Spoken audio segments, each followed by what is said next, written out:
Pada video kali ini kita akan belajar matematika kelas 5 SD bab 5 pengumpulan dan penyajian data bagian kedua.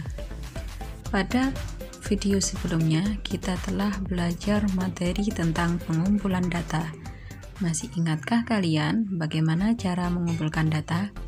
Ya, yang pertama adalah melakukan tes, bertanya langsung, membuat lembar isian, dan yang terakhir adalah pengukuran secara langsung. Pada pertemuan kali ini kita akan belajar tentang penyajian data. Apa sih penyajian data itu? Ada yang tahu?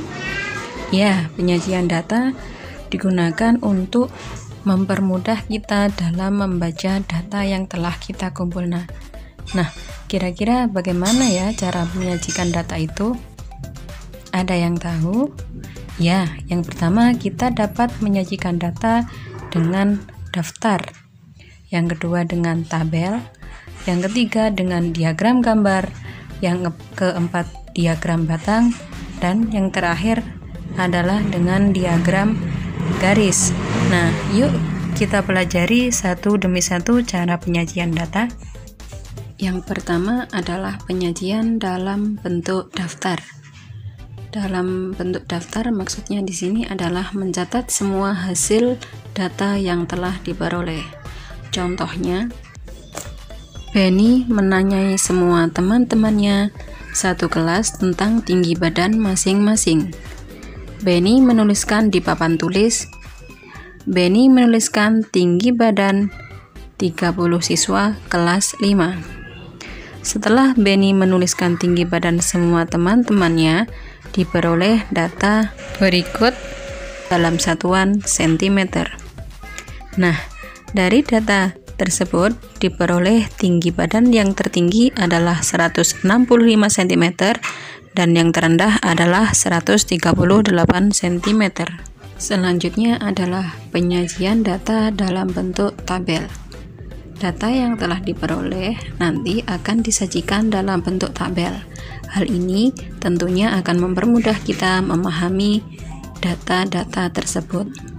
Contohnya, Edo menuliskan daftar golongan darah teman-temannya. Edo menanya satu persatu, kemudian menuliskannya di dalam sebuah kertas. Golongan darah dari teman-temannya terdiri atas A, B, AB, dan O. Nah, data tersebut disajikan dalam daftar golongan darah sebagai berikut ini.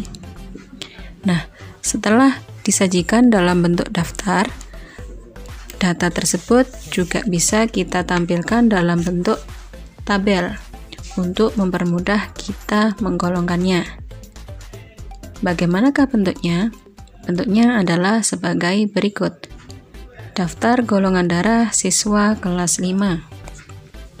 Keuntungan dari penyajian data dalam bentuk tabel adalah kita dapat dengan mudah untuk melihat banyaknya siswa kelas 5. Sedangkan kelemahannya yaitu apabila ingin mengetahui banyaknya siswa dengan golongan darah tertentu, kita harus menghitungnya satu persatu. Selanjutnya yaitu penyajian data dalam bentuk diagram gambar. Nah, kira-kira diagram gambar itu yang seperti apa ya? Ada yang tahu? Ya, diagram gambar itu adalah diagram gambar yang datanya diwakili oleh gambar, sehingga diagram tersebut nampak menarik. Contohnya, Siti dan teman-temannya hampir setiap hari berkunjung ke perpustakaan. Mereka belajar bersama di perpustakaan. Perpustakaan sekolah Siti menyediakan fasilitas meja dan kursi untuk belajar. Setiap siswa diberi kesempatan untuk meminjam buku di perpustakaan. Berikut ini adalah data peminjam buku di perpustakaan. Pada hari Senin, sebanyak 20 siswa, sampai dengan hari Sabtu, sebanyak 45 siswa. Dapat dilihat pada gambar di bawah ini. Nah, selanjutnya kita akan membuat diagram gambar dari data-data tersebut. Perhatikan gambar berikut. gambar yang pertama ini adalah mewakili 10 orang, sedangkan gambar yang kedua adalah mewakili 5 orang. Nah, data yang kita peroleh tadi dapat kita sajikan dalam bentuk diagram gambar. Bagaimana diagram gambarnya? Perhatikan baik-baik gambar diagram gambar di bawah ini. Nah, ini adalah bentuk diagram gambar. Selanjutnya adalah penyajian data dalam bentuk diagram batang. Kenapa disebut diagram batang? Bukan berarti bentuk diagramnya seperti batang-batang pohon ya. Nah, diagram batang adalah diagram yang disajikan dalam bentuk kotak-kotak. Nah, agar lebih memahaminya, perhatikan contoh berikut. Dayu mencatat profesi semua orang tua di kelas 5 SD Nusantara 01. Setelah menanya satu persatu, diperoleh data profesi orang tua siswa kelas 5 SD Nusantara 01 adalah sebagai berikut.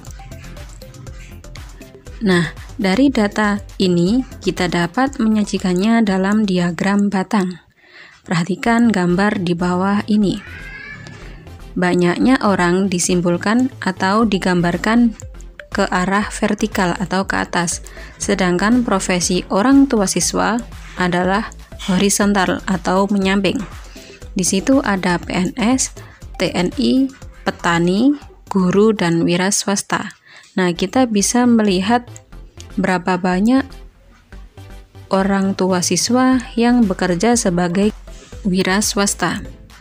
Nah, kita dapat melihat tabel wira swasta, kita tarik ke arah kiri adalah angka 2. Jadi jumlah orang tua siswa yang bekerja sebagai wira swasta adalah 2 orang. Dan seterusnya seperti itu. Dan yang terakhir adalah penyajian data dalam bentuk diagram garis. Pada dasarnya, diagram batang dan diagram garis ini hampir sama. Jika pada diagram batang kita menyajikan dalam bentuk kotak-kotak. Kalau diagram garis kita menyajikannya dalam bentuk garis. Nah, jumlah data yang kita ketahui itu kita tarik garisnya sehingga membentuk suatu kurva. Itu adalah diagram garis. Pernahkah kalian melihat data perkembangan balita yang berada di buku KIS? Nah, tentunya kalian semua sudah mempunyai buku tersebut. Nah, agar lebih memahaminya, langsung saja kita masuk ke dalam contohnya. Di sekolah, Benny dan teman-temannya secara bertujuan melakukan penimbangan badan. Penimbangan badan dilakukan dengan tujuan untuk mengetahui perkembangan kesehatan siswa. Lani memiliki catatan berat badan 5 tahun, yaitu mulai dari usia 7 tahun hingga umur 11 tahun. Catatan berat badan Lani secara 5 tahun adalah disajikan dalam tabel berikut ini. Begitu juga dengan Benny. Benny mempunyai catatan berat badan dari usia 7 tahun sampai dengan usia 11 tahun. Nah, kira-kira bagaimana caranya kita membuat diagram garis? Langkah-langkahnya adalah perhatikan di bawah ini.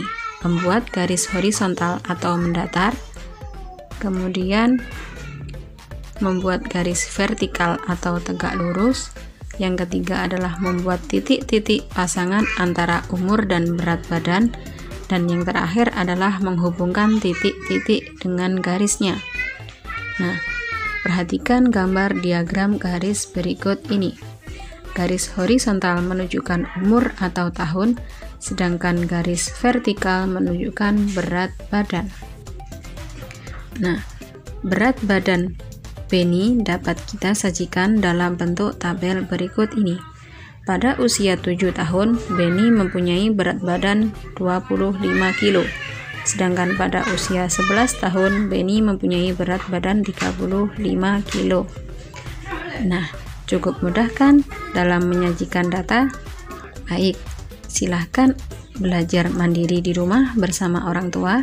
Cukup sekian pembelajaran kali ini. Terima kasih. Sampai jumpa pada pembelajaran berikutnya.